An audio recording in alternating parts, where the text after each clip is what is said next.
ওনারা আমাদেরকে 50টা প্রতীক এখানে দিয়েছে, আপনারা এখানে দেখেছেন, এখানে আছে বেগুন, ওইখানে আছে কমিশনকে স্পষ্টভাবে প্রশ্ন করেছে যে আপনি যে লিস্টটা তৈরি করেছেন কোন নীতিমালার ভিত্তিতে লিস্টটা তৈরি করেছেন, আপনি কিভাবে সিদ্ধান্ত নেন যে এর মধ্যে কোন সিম্বলটা আসতে পারবে কোন সিম্বলটা আসতে পারবে না।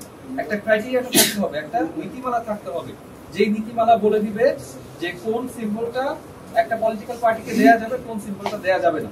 এটা তো স্বেচ্ছাচারী মনোভাব দিয়ে করা যাবে না। ওনাদের এরকম কোনো নীতিমালা বর্তমানে নাই।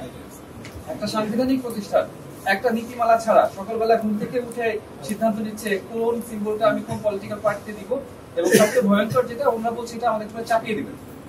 ওনারা বলছেন এটা আমাদের উপরে চাপিয়ে দিবেন। ওনাদেরকে বলেছি যে এভাবে একটা সাংবিধানিক প্রতিষ্ঠান কাজ করতে পারে না।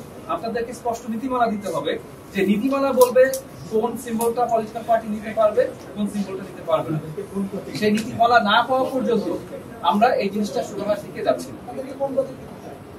ওনারা আমাদেরকে 50টা প্রতীক এখানে দিয়েছে, আপনারা এখানে দেখেছেন, এখানে আছে বেগুন, ওইখানে আছে আপনারা দেখতে পাচ্ছেন যে ওইখানে খাট আছে, তারপরে এখানে দেখতে পাচ্ছেন কাপড়ি, বীজ, এই জিনিসগুলো ঘুম থেকে উঠে যেটা চোখের সামনে আসে একটা কিছু দিয়ে দিতে হবে। জনগণের টাকায় কিভাবে তারা পরিচালিত হন?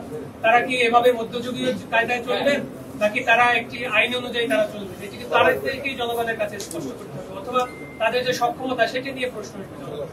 আমি কি জানতে চাচ্ছিলাম কি ইলেকশন কমিশন আপনারা যেটা হয়েছে যে আপনারা জানেন আজকে আমাদের এটার জবাব দেওয়ার শেষ দিন ছিল, আমরা জবাবটা দিয়েছি। ইলেকশন কমিশনের যে পরবর্তী প্রক্রিয়া এটি তারা বিবেচনা করবেন, এবং তাদেরকে আমরা স্পষ্ট করে বলেছি যে আপনি যদি এটা নিজের একটা মার্কা চাপিয়ে দিয়ে বিজ্ঞপ্তির দিকে যান সেটা আপনার আইন অনুযায়ী বেআইনি হবে। এই জায়গাটায় ওনারা কনভিন্স হয়েছেন। ওনারা বলেছেন যে এটা তো গুরুত্বপূর্ণ প্রশ্ন আপনারা তুলেছেন, এটা তো আসলে আইনের সংশোধন ছাড়া সম্ভব নয়, এটি তারা বিবেচনা করবেন পরবর্তী মিটিং এ গিয়ে আলোচনা।